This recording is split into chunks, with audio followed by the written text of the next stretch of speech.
Pemirsa, kita awal informasi pagi hari ini 11 orang meninggal dunia akibat kereta api Probowangi jurusan Banyuwangi Surabaya menabrak sebuah minibus di jalur perlintasan tanpa palang di Kabupaten Lumajang, Jawa Timur pada Minggu malam. Petugas kepolisian dan warga bahu-membahu saat mengevakuasi korban kecelakaan antara kereta api jurusan Banyuwangi Surabaya dengan sebuah minibus di sebuah Ranu Pakis, Kecamatan Kelakah, Lumajang. Sementara warga lainnya turut menyisir di sekitar TKP untuk mencari korban lainnya. Kerasnya benturan membuat minibus dengan nopol N7646T terseret sejauh 50 meter. Selain tanpa palang pintu perlintasan, di desa Ranu Pakis, Lumajang juga tidak dijaga petugas dan tidak ada lampu penerangan. Akibat kecelakaan ini 11 orang meninggal di lokasi kejadian, sementara 4 orang mengalami luka serius.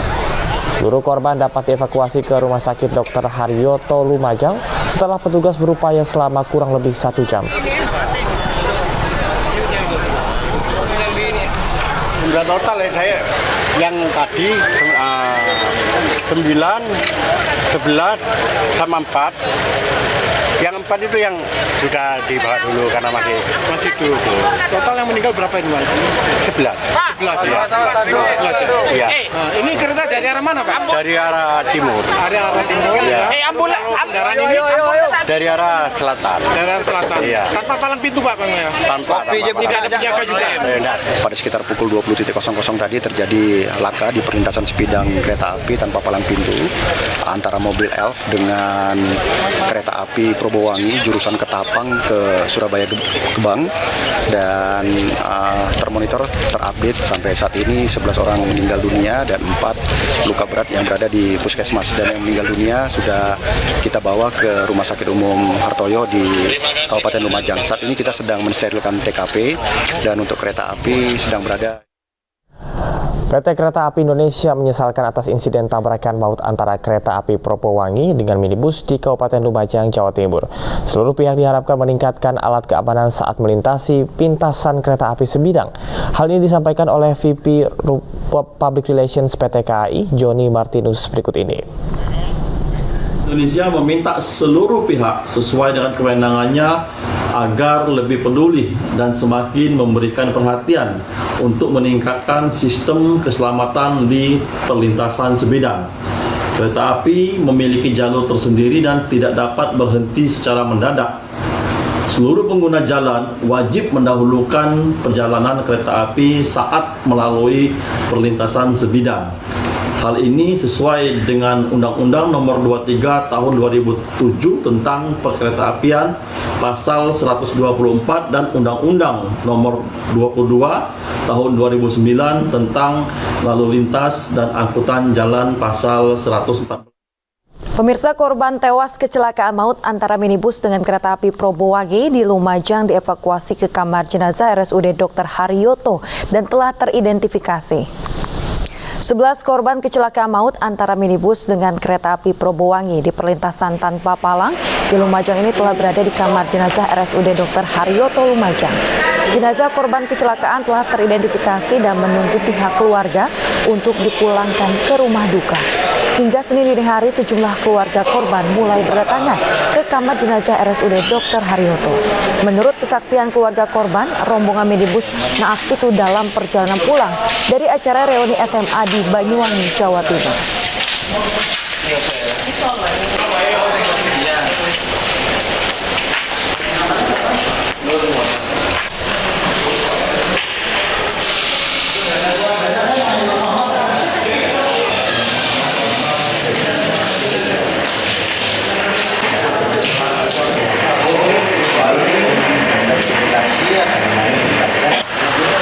Sidoarjo saya. Tadi korban tujuan kemana? Dari Banyuwangi mau pulang tadi. Ada acara apa? Reuni. Itu satu mobil keluarga semua atau? Enggak, teman sekolah. Pemirsa, kereta api Probowangi jurusan Banyuwangi Surabaya bertabrakan dengan minibus berpenumpang 15 orang di ruas jalur Andu Agung, Kelakah, Kabupaten Lumajang, Jawa Timur. Dan kita langsung menyapa Yayan Nugroho yang kini berada di Rumah Sakit Haryoto Lumajang untuk mengetahui kondisi para korban terkini. Ya, baik Mas Yayan, bisa dijelaskan untuk saat ini berapa jumlah korban terbaru? Selamat pagi, Selamat dan juga Yasmin. Saat ini saya berada di depan kamar jenazah Rumah Sakit Dr. Haryoto Lumajang. Hingga saat ini memang korban kecelakaan antara minibus dengan kereta api Probowangi ini berjumlah 11 korban meninggal dunia dan 4 korban mengalami luka dan dirawat di rumah sakit ini. Untuk korban meninggal sendiri sudah berhasil diidentifikasi oleh petugas rumah sakit dan hingga saat ini sudah ada 5 jenazah yang sudah dipulangkan ke rumah duka karena memang sudah ada kecocokan identitas dengan keluarga yang datang ke rumah sakit Dr. Haryoto ini. Oke, baik. Mas Yayan, terkait dengan dugaan penyebab dari kecelakaan ini kan karena tidak ada palang pintu. Apakah saat ini untuk di lokasi sendiri ini sudah mulai diberikan garis polisi atau seperti apa kondisinya di sana, Mas? Ya, untuk di lokasi kecelakaan sendiri memang kemarin pihak kepolisian sudah memasang garis polisi, namun untuk lalu lintas masih dibuka. Hingga saat ini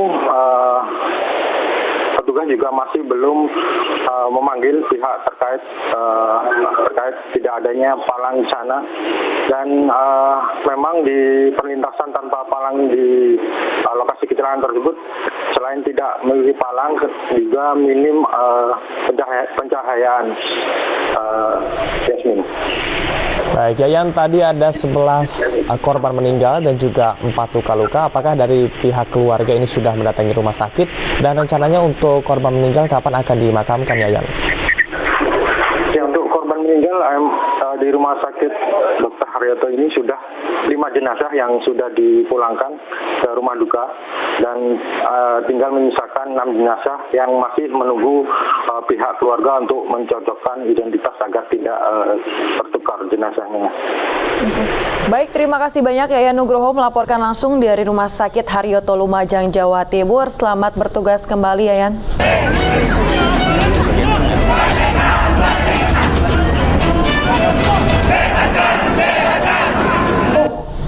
Pemirsa, sudah lebih dari 40 hari Israel membombardir Palestina.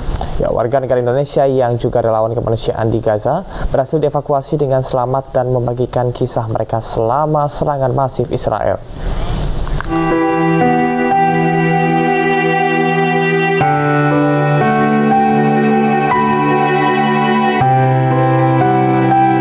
Sudah lebih dari 40 hari Israel membombardir Palestina. Lebih dari 12.000 jiwa orang tewas. Sejumlah warga negara Indonesia di Gaza, Palestina berhasil dievakuasi dan kembali ke tanah air dengan selamat. Iya, ada antibiotik, terus ada juga jarum suntik. Relawan Indonesia di Gaza, Abdillah Onim, membagikan kisahnya selama serangan Zionis Israel membombardir tanah dan bangunan Gaza. Lebih dari 13 tahun menjadi relawan kemanusiaan di Gaza, Bang Onim sempat menyampaikan serangan Israel sejak 7 Oktober lalu merupakan serangan terbesar ke Palestina. Bang Onim memutuskan membawa keluarga pulang ke Indonesia demi menyelamatkan masa depan ketiga anaknya. Karena keluar pun mustahil, masuk Gaza pun mustahil. Untuk saya film, gurunya sudah banyak yang meninggal dan teman-temannya pun sudah banyak yang meninggal. Sekolahnya udah rata tanah.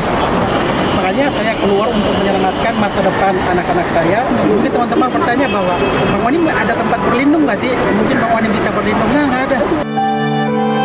WNI lain yang juga relawan di Gaza, Muhammad Hussein, juga berhasil dievakuasi dengan sehat dan selamat. Sedang melintasi Rafah Gaza dan kita juga sudah bertemu dengan delegasi KBRI, KBRI Kairo. Insya Allah semua berjalan lancar. Saya ingin mengucapkan terima kasih kepada teman-teman semua atas doanya dan dukungannya. Semoga selamat sampai Indonesia. Emergensi semua teman-teman, hadiah dari masyarakat Indonesia. Semoga ini. Selama menjadi relawan kemanusiaan di Gaza, Palestina, Onim dan Hussein membantu penyaluran obat-obatan serta perlengkapan medis ke rumah sakit di Gaza.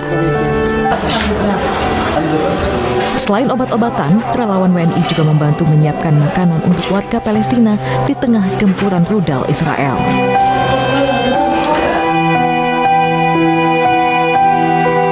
Lebih dari 5.000 anak-anak Palestina tewas.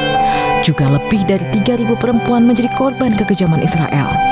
Jumlah tersebut diprediksi bertambah jika serangan Israel tidak dihentikan. Pemirsa, prihatin terhadap duka penduduk Gaza, ribuan warga dari berbagai daerah melakukan aksi bela Palestina.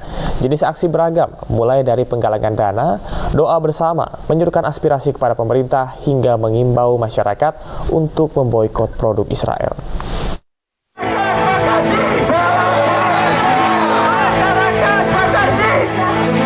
Ribuan warga aksi bela Palestina memadati kawasan Stadion Wibawa Mukti, Cikarang, Kabupaten Bekasi, Minggu pagi.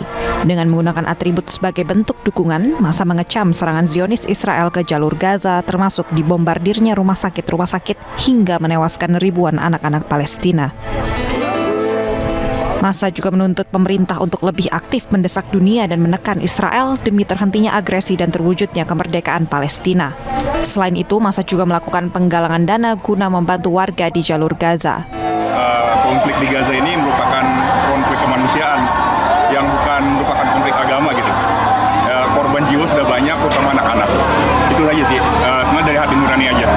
Karena itu kemudian kita hadir di sini, mudah-mudahan hati kita ditautkan. Hal serupa juga terjadi di Sidoarjo, Jawa Timur. Ribuan warga memadati alun-alun kota pada Minggu pagi sambil membawa bendera dan atribut Palestina. Mereka menggelar aksi bela Palestina. Beberapa orang di antaranya berorasi menyuarakan dukungan untuk kemerdekaan Palestina serta mengecam kekejaman Zionis Israel. Mereka juga berdoa bersama untuk para penduduk Gaza yang tengah menghadapi masa sulit. Selain itu, para peserta aksi yang didominasi wanita menggalang donasi untuk nantinya disalurkan ke Palestina.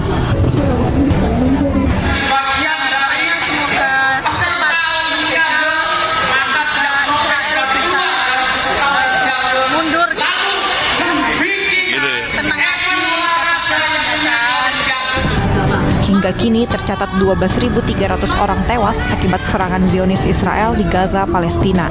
Mayoritas korban adalah anak-anak dan juga wanita. Tim Liputan iNews melaporkan.